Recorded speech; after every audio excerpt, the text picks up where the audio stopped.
And the government plans to support 1,200 small and medium-sized enterprises and create over 50,000 new jobs by the year 2030.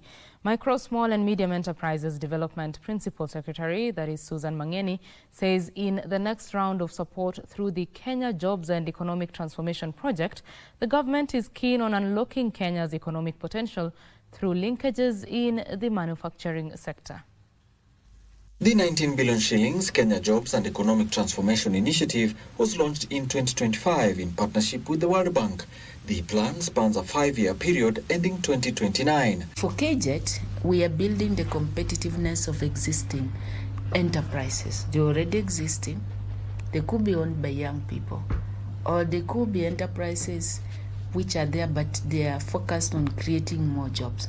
The government says it is mobilizing the private sector to cluster up and apply for the project, which has a component for green enterprises.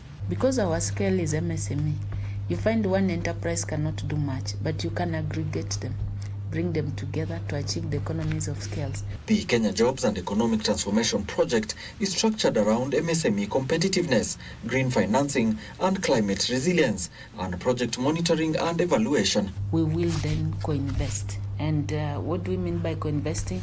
We put in 70%, up to 20 million Kenyan shillings, depending on their needs, the investment needs, financing needs, and then they put in 30%. So that's why they must be existing. Players have proposed a raft of recommendations to accelerate growth of the manufacturing sector. We want to support the SME in the manufacturing sector, and that's why we are collaborating closely with the ministry and the PS to see what else can we do to support the growth of SMEs, from the youth to incubators to new innovations, and scale the SME angle. The Kenya Jobs and Economic Transformation Project targets enterprises involved in edible oils, textiles, dairy and construction materials.